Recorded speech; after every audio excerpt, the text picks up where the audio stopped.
After waking up to a rough start, I plopped downstairs and had some eggs, bacon, and toast. After that, I grabbed my backpack, got in the car, and headed to the high school. Time for another fun day at the best place on earth.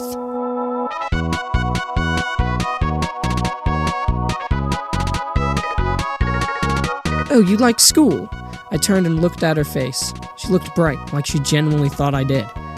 No, Mom, sarcasm. It was sarcasm. She smiled. Haha, I know. But you should enjoy school. It's a wonderful place. I shrugged. I might learn, but I don't have to enjoy it. Fair enough. The car halted as it was pulled into a parking spot. Well, I guess I'll let you have your fun day then, she said with a smirk on her face. I smiled. Love you, Mom. I hopped out the car and started walking to the school. I went to school at a place called Boone's Educational Center for Teens Aspiring to Learn and Grow. And yes, that was the full name. For short, everyone calls it Boone's High. For a small town, it had a pretty big high school, and it was pretty old, too. You see, monsters age differently from humans, which, yeah, I am a human, if you didn't know. I would say I'm the only one in town who is, but that would be a lie. A girl named Snow, same age as me, ironically. I've known her as long as I can remember. We were good friends as kids. I would hang out with her all the time, in and out of school. Nowadays I'll talk to her, but we haven't hung out in a while. Ever since... Anyway. The school was older, and had huge hallways with big foggy-looking windows. Even though it was big, it was hard to tend to it, with the little funds our town had. How we had enough money to build it in the first place is beyond me, but I suspect that Mr. Boone was quite wealthy. I mean, after all, he made Lord of the Hammers and History of Humans and Monsters, which were very popular books. I walked up the steps and opened the door. A bustling school, to say the least. I walked down a hall to my locker. On the way, I saw some of my friends. Jockington, a worm monster with cool hats and glasses. Caddy, a pink-furred cat. Blizz, a ice bird. And Temmie, a white cat-dog thingy monster. I saw more people like one of the popular girls named Glumba. She was kind of like a pink blob thing, in the shape of a person. But depending if she wants to or not, she can literally turn into a slop, which is weird but cool. She doesn't like me because I called her Miss Sloppy Gloppy. But I also saw some people I usually don't talk to, but are still on good terms with, like Noelle and Snow. But my two least favorite people in this school was a chicken nugget boy named Birdley. He was a gamer. Ha, kinda a nerd too, but he always bashed people for not being as smart as him. I turned right into another hallway to my locker. I put in the number and threw it open. I grabbed my books, math, guide to humans, kinda ironic since I was a human, history of monsters, science, etc. I heard a slam. I closed my locker to see Audra holding Blizz against a locker, his face curled into a devilish smile. Blizz was trying hard to hold in tears. Audra was the school bully. He was big and he was strong, so he thought he had power. He had huge teeth and black horns. His skin was a smooth, rocky substance. If he opened his mouth, it looked like he had fire inside of his stomach. You know, Frosty, I don't think the school should allow birds in here. Honestly, you're like an animal. You shouldn't be in here with the higher beings than yourself. His smile got wider. Blizz couldn't speak because he was getting choked. I'd seen Audra bully. I mean, heck, he bullied me, but never physical violence. Before I could think, the words flew from my mouth. Then you're just the same like him. You're like a rock, has no brains, and frankly no friends either. I cut myself off because next I knew it, his face was a pinkish red, and he then grabbed me by the shoulders and shoved me against my locker. Whole lot of crap coming from a human. Don't you know no one likes you? I mean, honestly, you're a runt. You aren't special, and the only praise you get is from being a disgusting flesh thing. A couple seconds went by. I looked him dead in the eye and said, Hey, have you always looked like a jack-o'-lantern, or is it just me? I started to grin when suddenly some sort of vision took shape in front of my eyes. A shadowy figure with red horns was staring at me. Fire was all around me. The heat was beating on me brutally. I could hear my heart pounding out of my chest. My eyes narrowed in a fear, focusing on the figure, trying to see its face. But then I started to see and feel things that I shouldn't have. Images too fast to comprehend. People, their faces distorted. Only their emotions I could see. Pain, agony, sadness, all of it leading to justice towards the wicked. Judgment to the ones who got away with it. These images played over and over. It felt like it was going on forever. My heart beating faster and faster, insanity crawling up my spine, slowly losing my mind. I wanted to scream, but no words came out. He raised a huge, sharp red finger and pointed it right under my right eye. He pushed further and drew blood. It felt like I was getting burnt at the same time. A grin crossed the shadowed face. He started dragging it downward. I heard a crisp but smooth voice. Find her. I screamed aloud. Everyone backed away, even Audra. They all looked shocked at this wound that just apparently appeared on my face. They started walking towards me. Before any of them could even get close, I started running as fast as I could to the bathroom. I flipped my hood up and put my hand on my face. The bathroom wasn't too far, but it still took a good sprint to get there. I threw open the doors to, thankfully, a vacant bathroom. I looked in the mirror and saw blood dripping down the right side of my face, just below the eye. It was a decent big gash. It was in a violent streak downward with zigzags. It got smaller and then reached the bottom of my lip. I grabbed the paper towel and shoved them onto my face. Immediately, it was soaked with blood. Why was this happening? I thought. Did Audra do it? No, he was a bully, but he never would hurt anyone. Was it? I trailed off. No, it couldn't be. That was just a weird vision. How could I get hurt by a vision? My heart started racing as the recent events played through my head. Am I going crazy? Suddenly, there was a knock. A jolt went up my spine. Oh no, who is it now? A soft voice spoke from behind the door. Chris? It's me, Snow. It's fine. I brought bandages. I sighed. Yeah, come in. As long as you aren't a figment of my imagination here to kill me. The door slowly creaked open and Snow's concerned head poked in. She was wearing a white dress pants and with some sort of fluffy white dress shirt. Her hair was down in many curly locks. She threw her hand over her mouth as she looked at the soaked paper towel over my face. It's really not that bad, I said, wincing at the pain. She walked closer to me in a concerned stride. You need to clean up the blood. Once it's not messy, I can put on the bandages. All right, Doc. I cleaned my face as best as I could, but it wouldn't stop. I tried hard to make sure it was at least not pouring out of my face. After that, Snow pointed for me to sit on the gap between both of the sinks on the counter. I did so.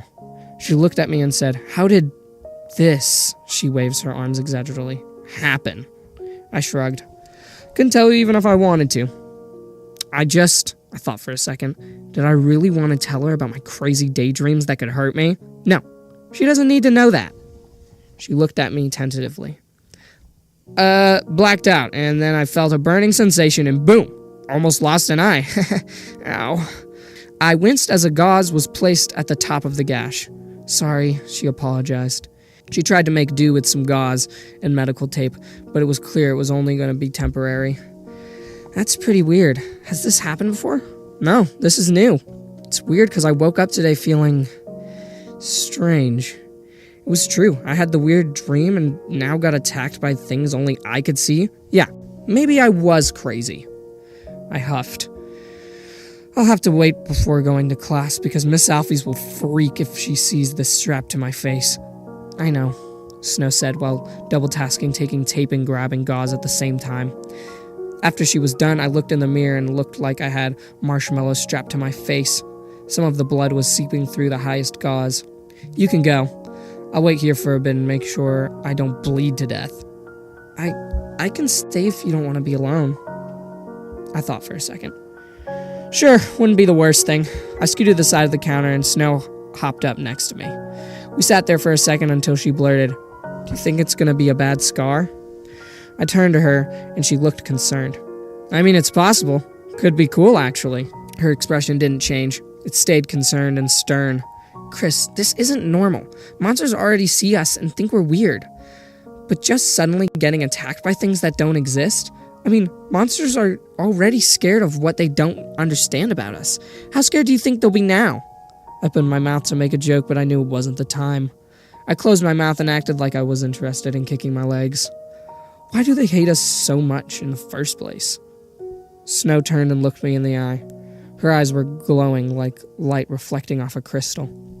You know why, she sighed. What? Know what? She sat for a second. You really don't know? Well, the more cryptic you are, then yeah, I don't think I would know. She looked at me and slowly turned her gaze in my direction. Well, a long time ago, a human named Personage, it was, said that she murdered thousands upon thousands of monsters in a horrendous battle. You're pulling my leg. One person? Her eyes started to wander.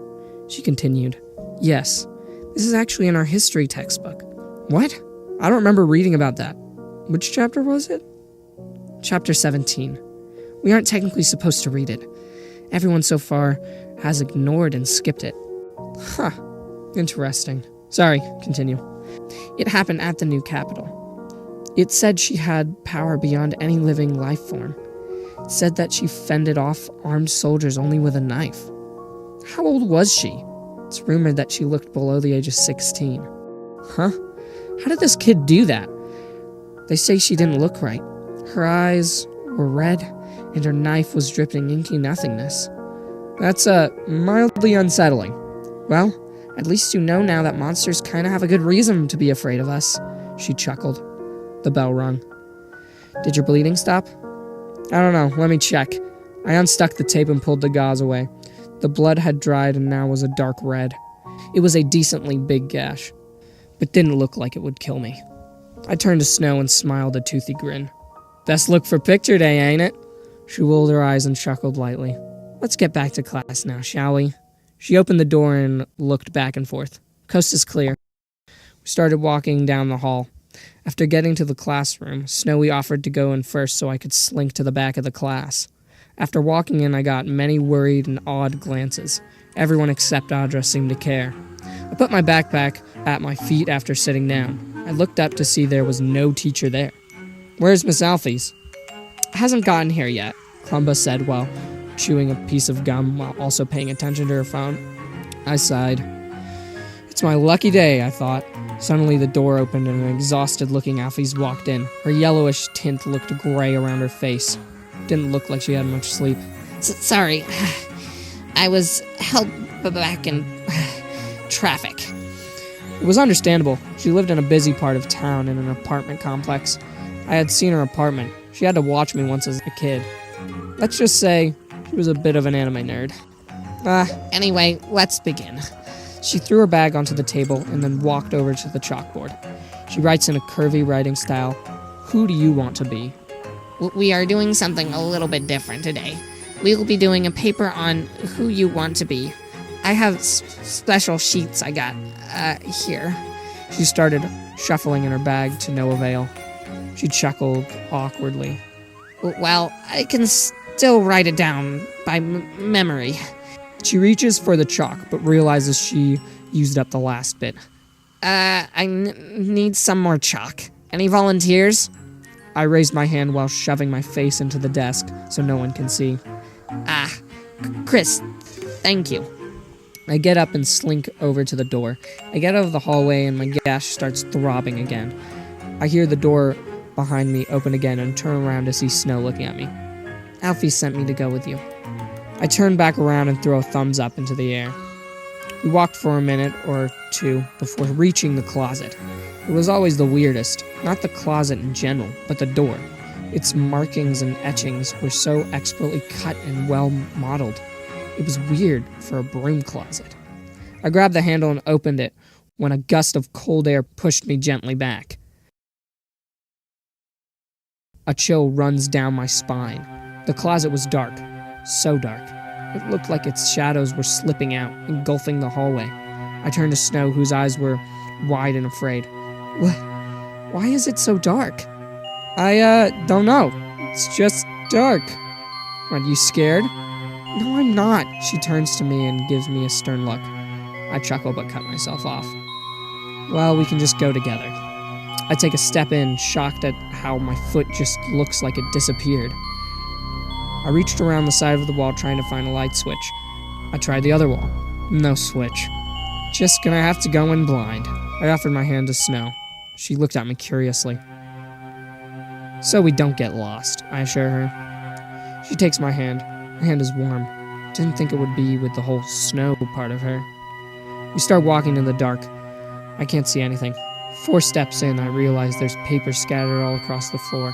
5 steps, 6 steps. I get up to 10 before stopping. Is it just me, or is this a little bit big for a closet? We start walking further, but the further we get into the darkness, I start to realize how familiar it felt to last night, being stuck in a void. I stop in my tracks, and Snow bumps into me. Hey, why'd you stop? 20 steps. It's either a really big broom closet or a broken one. We would have felt a wall by now. Screw it, I'm going back. We start walking back towards the light of the door frame.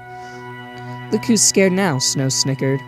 I wasn't scared, this is just not right. The door slams shut. Hey! I run up to the door and pound my hand. Haha, so funny, come on, just open the door! Snow walks slowly up behind me and starts to say something when the papers on the floor start shuffling. What the? The floor crumbles away beneath us, and we fall into a deep abyss.